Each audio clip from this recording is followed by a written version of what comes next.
कभी कभी जब हम केक बनाते हैं ना, वो देखने में इतना प्यारा, इतना सुंदर लगता है कि हमें क्लाइंट को वो केक देने का मन ही नहीं करता है। तो आज का जो केक है ना, उसके साथ भी कुछ ऐसा ही हुआ। मतलब उसको देख के मुझे बिल्कुल ऐसा ही लग रहा था कि ये केक को मैं बस देखती रह जाऊँ और क्लाइंट को ना दूँ, बट ऑब्वियसली वो तो पॉसिबल नहीं था। सो आज का जो केक है वो बहुत ही ब्यूटीफुल सा केक बनने वाला है। तो वीडियो को बिना स्किप किए आप लोग एंड तक देखिएगा, क्योंकि 2 केजीज़ का मैं यहाँ पे केक बनाने जा रही हूँ। तो ये जो थीम है, ये basically Peppa pig theme cake है। अब आप लोग सोचोगे कि पेपा पिग में ऐसा क्या ख़ास है, वो तो आप लोग को आगे वीडियो देखते पता चले जाएगा। तो यहाँ पे मेरे क्लाइंट ने कहा था कि मुझे 2 केजीज़ का पेपा पिग थीम केक चाहिए, और मैंने उनके साथ कुछ डिज़ाइन शेयर किया। और मेरे पास ना एक सेट रखा हुआ था पेपा पिग टॉयज़ का। मैंने किसी और केक के लिए ऑर्डर किया था, लेकिन वो ऑर्डर फाइनल नहीं हुआ था, तो वो रखे हुए थे मेरे पास टॉयज़। तो मैंने उन्हें वो फ़ोटो शेयर किया एंड मैंने कहा कि आप डिज़ाइन सेलेक्ट कर लो, एंड फिर आपको चाहिए तो मैं ये वाले टॉयज़ केक के ऊपर लगा सकती हूँ। तो उन्होंने कहा कि ये सेम टॉयज़ तो मैंने भी ऑर्डर किए हैं, तो जो भी डिज़ाइन हम फाइनल करेंगे मैं आपको टॉयज़ दे दूँगी, आप उस हिसाब से फिर लगा देना टॉयज़। तो फिर डिस्कशन करते करते उन्होंने फाइनली जो डिज़ाइन मुझे शेयर किया, उन्होंने खुद ने देख के मुझे भेजा था डिज़ाइन। उस डिज़ाइन के ऊपर ना कुछ फॉन्डेंट का काम किया हुआ था। मतलब जैसे होता है ना थीम केक्स में, नीचे कुछ ग्रास का बॉर्डर होता है, फिर उन्हें एक वो फॉन्डेंट से बना हुआ पेपा पिग का हाउस भी चाहिए था। सो ये सारी चीज़ें थी। तो और उन्हें चॉकलेट ट्रफल फ्लेवर में चाहिए था केक। तो मैंने सारा कॉस्टिंग वर्कआउट करके उनके साथ शेयर किया, और मैंने 3 कॉस्ट के ऑप्शन उनको बताए। पहला कॉस्ट था कि अगर वो मुझे पेपा पिग के टॉयज़ देते हैं तो कितना कॉस्ट आएगा। दूसरा ऑप्शन था कि जिस तरह के टॉपर्स लगे हुए थे, कुछ फॉन्डेंट के एंड कुछ पेपर के, वो मतलब एडिबल नॉन एडिबल जैसा भी उनको चाहिए। एक मैंने एडिबल टॉपर्स के साथ ऑप्शन दिया, एक मैंने नॉन एडिबल टॉपर्स के साथ ऑप्शन दिया, जो बेसिकली वो पेपा पिग्स बने हुए थे ऊपर। तो 3 प्राइस ऑप्शंस के बाद उन्होंने कहा कि मेरा बजट एक्चुअली इतना ज़्यादा है नहीं। तो फिर मैंने उनसे कहा कि क्योंकि इसमें काफ़ी फॉन्डेंट का काम है, इसीलिए कॉस्ट थोड़ा सा हाई है। तो फिर मेरा एक भेजा हुआ डिज़ाइन उन्होंने चूज़ किया, और उन्होंने कहा कि क्या आप इसकी कॉस्टिंग वर्कआउट करके मुझे बता सकते हो। तो उसमें भी मैंने सेम किया। मैंने उन्हें 2 कॉस्टिंग्स शेयर किए उनके साथ, एक एडिबल टॉपर के साथ और एक नॉन एडिबल टॉपर के साथ। तो उन्होंने पूछा कि क्या नॉन एडिबल टॉपर अच्छा लगेगा। मैंने कहा वैसे तो फ़र्क नहीं पड़ता, क्योंकि एक ही कैरेक्टर है इसमें। नॉन एडिबल टॉपर्स भी बहुत लोग लगवाते हैं केक के ऊपर। तो उन्होंने कहा कि अच्छा, मेरा ना बजट इतना है, तो क्या आप इसी बजट के अंदर एडिबल टॉपर के साथ इस केक को बना सकते हो। तो मैंने थोड़ा सा सोचा, तो जो उस केक का प्राइस मैंने बताया था एंड जो उनका बजट था, उसमें बहुत ज़्यादा डिफरेंस नहीं था। मतलब सच बताऊँ तो सिर्फ 100 रुपीज़ का ही फ़र्क था। तो मैं अग्री कर गई और मैंने कहा कि ठीक है, मैं बना दूँगी। अब उस केक के ऊपर ना लॉलीपॉप्स बने हुए थे, जो कि आइसोमॉल्ट से बने हुए थे। तो मैंने कॉस्टिंग शेयर करते टाइम ना क्लाइंट को उसी वक्त बता दिया था कि ये जिस शुगर से बना हुआ है ना, वो काफ़ी एक्सपेंसिव आता है।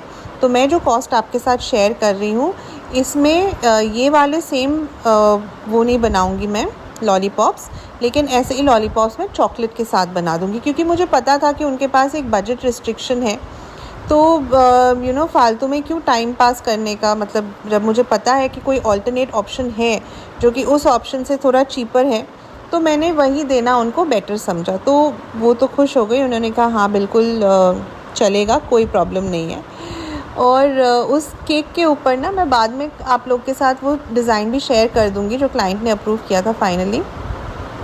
उस केक के ऊपर कुछ चॉकलेट बॉल्स बने हुए थे, pink, golden and white colour का। तो वहाँ पे मैंने उन्हें सजेस्ट किया कि मेरे पास ना ये नॉन एडिबल बॉल्स है, मेरे पास कुछ ग्लिटर बॉल्स रखे हुए थे, पिंक एंड गोल्डन एंड वो जो हमारा शाइनी वाइट बॉल आता है वो वाला।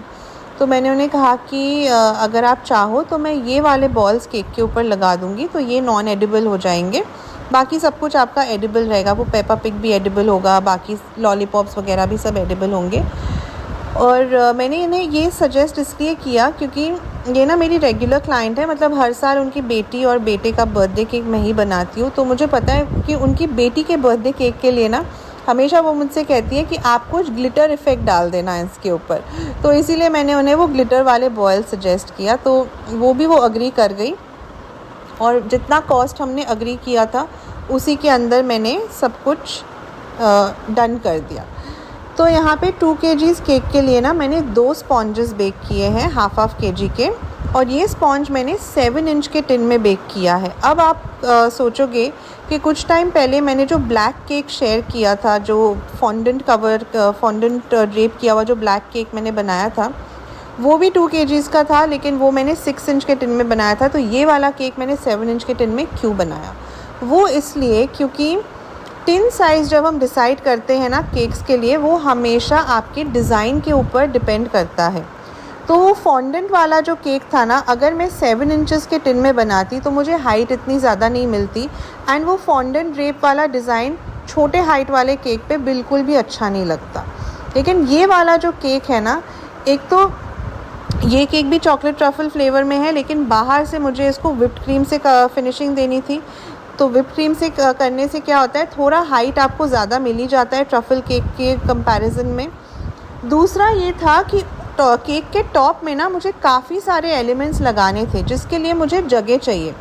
6 इंच के डायमीटर के हिसाब से ना वो जगह मुझे थोड़ी सी कम लग रही थी, और 7 इंच के टिन में भी अगर आप बनाओगे 2 kg का केक, उसमें भी अच्छा खासा हाइट आपको मिल जाएगा। तो इसीलिए ये वाला जो केक है मैंने 7 इंच के टिन में बेक किया। मैंने दोनों स्पॉन्जेस को ही 3 लेयर्स में कट किया, और यहाँ पे जो बोर्ड मैंने लिया है ना, वो मैंने लिया है 12 इंचेस का। नाउ अगेन 7 इंचेस का हम टिन लेते हैं तो नॉर्मली हम 10 इंचेस का बोर्ड लेते हैं, लेकिन क्योंकि ये बड़ा केक था एंड केक के बोर्ड के ऊपर मुझे वो हैप्पी बर्थडे का मैसेज भी लिखना था, तो इसीलिए मैंने यहाँ पे 12 इंचेस का बोर्ड लिया है। ठीक है, सो जब भी आप टिन साइज़ डिसाइड करते हो, बोर्ड डिसाइड करते हो, ये सारे फैक्टर्स को आपको ध्यान में रखना होता है। ओके, सो मैंने क्या किया है, सबसे पहले मैंने स्पॉन्ज को सोक किया है वही चॉकलेट सिरप से। ना बहुत लोग पूछते हैं कि चॉकलेट सिरप की रेसिपी बताइए। इसकी रेसिपी मेरे यूट्यूब शॉर्ट्स में अपलोडेड है, मेरे फेसबुक पेज पे भी है, तो आप लोग वहाँ से देख के इसकी रेसिपी देख सकते हो कि कैसे बनाया मैंने। बहुत ही ईजी एंड सिंपल है। और फिर यहाँ पे जो गनाश लिया है ना वो मैंने लिया है 2:1 रेशियो का, यानी कि 2 parts chocolate and 1 part cream. So ganache apply कर दिया है मैंने अच्छे से, और उसके बाद मैंने सारे लेयर्स को अच्छे से बिल्ड कर लिया है। क्रम कोट करने के लिए भी मैंने गनाश ही यूज़ किया था, एंड इस केक को क्रम कोट करने के बाद मैंने 1 घंटे के लिए फ्रिज में रख दिया था ताकि ये अच्छे से सेट हो जाए। सो 1 घंटे के बाद हमारा केक तो बहुत अच्छे से सेट हो गया था। अब बारी थी इसकी फ़ाइनल फ्रॉस्टिंग की। तो सबसे पहले मैंने नीचे अप्लाई किया थोड़ा सा पिंक कलर का व्हिप्ड क्रीम, एंड ऊपर लगाया मैंने ऑफ वाइट कलर का व्हिप्ड क्रीम, बिल्कुल जैसा डिज़ाइन में था वैसे ही।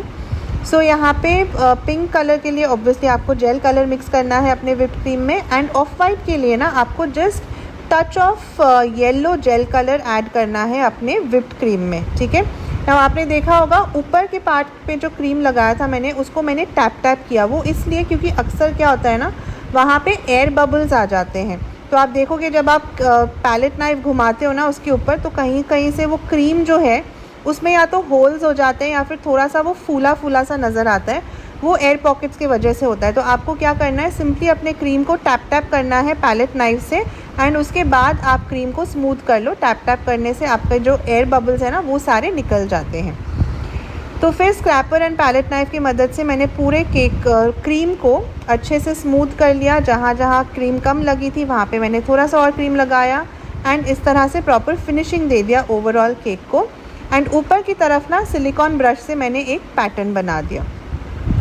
अब उसके बाद मैंने लिया गोल्डन लस्टर डस्ट, उसमें मिक्स किया थोड़ा सा इवेपोरेक्स, एंड ब्रश की मदद से सबसे पहले ऊपर जो बॉर्डर है हमारा वहाँ पे मैंने ये गोल्डन लस्टर डस्ट लगा दिया। एंड उसके बाद वो जो लस्टर डस्ट है ना उसमें थोड़ा सा और इवेपोरेक्स मिक्स करके उसको हल्का सा और लिक्विडी बना के ब्रश के ही मदद से मैंने वो ऐसे छिड़का उसको लस्टर डस्ट को, जिससे कि बहुत ही सुंदर सा एक पैटर्न आ गया था केक के ऊपर। इसके बाद मैंने केक को अगेन आधे घंटे के लिए फ्रिज में रख दिया था ताकि ये अच्छे से सेट हो जाए, क्योंकि गर्मियों के टाइम पे ना अभी भी यहाँ पे बहुत ज़्यादा गर्मी है, बारिश नहीं हो रही है। तो और आप जब बिना एसी के काम करते हो तो इन सारी चीज़ों का ध्यान रखना ज़रूरी है। बीच बीच में आपको केक को फ्रिज में रखना होता है ताकि आपका जो क्रीम है केक का उसका टेम्परेचर मेंटेन रहे। अब केक को चिल करने के बाद बारी थी इसके फाइनल डेकोरेशन की, और ये जो डेकोरेशन है ना ये मैं कर रही थी अराउंड 5 बजे, क्योंकि क्लाइंट को 6 बजे केक चाहिए था। तो सबसे पहले मैंने शुगर शीट के ऊपर पेपा पिग का प्रिंट आउट निकलवाया था, उसको कट आउट करके ना उसके पीछे मैंने वाइट चॉकलेट लगा दिया एंड उसको मैंने केक के फ्रंट में स्टिक कर दिया। उसके बाद मैंने लिए मेरे ग्लिटर वाले बॉल्स, गोल्डन एंड पिंक, और एक वाइट बॉल जो मेरे पास था वो मैंने ले लिया एंड उसको लगा दिया केक के ऊपर। फिर मैंने वाइट चॉकलेट से इस तरह के लॉलीपॉप्स बना के रखे थे। नाउ ये लॉलीपॉप्स की जो वीडियो है ये मैंने शॉर्ट्स में ऑलरेडी अपलोड कर दिया है, आप लोग वहाँ से जाके देख लेना। एंड फिर मैंने लगाए इस तरह के फॉन्डेंट स्टार्स, ठीक है। सो स्टार के इस तरह से कटर्स आते हैं, स्टील के कटर्स आते हैं, तो जस्ट फॉन्डेंट को रोल आउट करके वो कटर से कट करना होता है। एंड 2 स्टार्स को मैंने टूथपिक को सेंटर में लगा के जॉइन कर लिया था पानी के मदद से। सो ये स्टार्स भी मैंने लगा दिए एंड ऑब्वियसली ऊपर नीचे करके लगाना होता है ताकि स्टार्स अच्छे से दिखे। फिर उसके बाद मेरे क्लाइंट ने ना वो नंबर 3 का कैंडल मुझे ऑलरेडी भेज दिया था, तो वो मैंने लगा दिया। फिर मैंने लगाया जो हैप्पी बर्थडे का मैसेज है वो भी मैंने फॉन्डेंट स्ट्रिप के ऊपर ही लगाया था। एंड फॉन्डेंट लेटर टूल्स जो आते हैं ना, स्टैम्पिंग टूल्स, उससे मैंने स्टैम्पिंग करके मैसेज लिख दिया था। फिर जैसा केक में था रेफरेंस में, मैंने कुछ गोल्डन एंड कुछ पिंक कलर के शुगर बॉल्स लगा दिए केक के ऊपर, और थोड़े से मैंने वो लगाए वो जो हमारे वाइट पर्ल्स होते हैं ना वो भी मैंने कुछ लगा दिया। फिर मैंने ना पिंक एंड गोल्डन कलर के फॉन्डेंट के स्टार्स बना के रखे थे, वो भी मैंने लगा दिए। कुछ एक्स्ट्रा स्टार्स मैंने बना के रखे थे वो मैंने ऊपर की तरफ लगा दिया। और ये जो गोल्डन स्टार्स है ना इसके लिए मैंने मैजिक्यूलाटा फॉन्डेंट आता है गोल्डन कलर का, वो यूज़ किया था। तो बहुत ईजी है, आपको बस वो गोल्डन कलर का फॉन्डेंट ख़रीदना है एंड कोई भी शेप में आप उसको रोल आउट करके फिर कट आउट कर सकते हो कोई भी शेप में। तो अब हमारा जो ये केक है ना रेडी हो गया है। आप लोग बताइए केक आप लोग को कैसा लगा। मुझे तो जैसा कि मैंने ऑलरेडी बताया है, मुझे तो केक बहुत ही ज़्यादा पसंद आया था, और ख़ास करके इसलिए क्योंकि इस तरह का पेपा पिग थीम केक हमें देखने को नहीं मिलता है। बहुत ही डिफरेंट एंड यूनिक डिज़ाइन था ये। थोड़ा बहुत मेरे क्लाइंट ने इसको चेंज किया था क्योंकि पेपा पिग ऊपर था, तो क्लाइंट ने कहा कि नंबर 3 ऊपर लगा के पेपा पिग को नीचे ले आना, तो just minor detail changes. But yes, overall मेरे ख्याल से केक देखने में बहुत ही प्यारा लग रहा था। आप लोग प्लीज़ बताना, क्योंकि मुझे आप लोग के कमेंट्स देखना बहुत अच्छा लगता है। एटलीस्ट पता चलता है कि आप लोग को मेरे केक्स अच्छे लग रहे हैं। एंड अगर वीडियो अच्छा लगता है तो वीडियो को प्लीज़ लाइक एंड शेयर ज़रूर कर दीजिएगा। And I will see you guys with another new video. Till then, bye bye.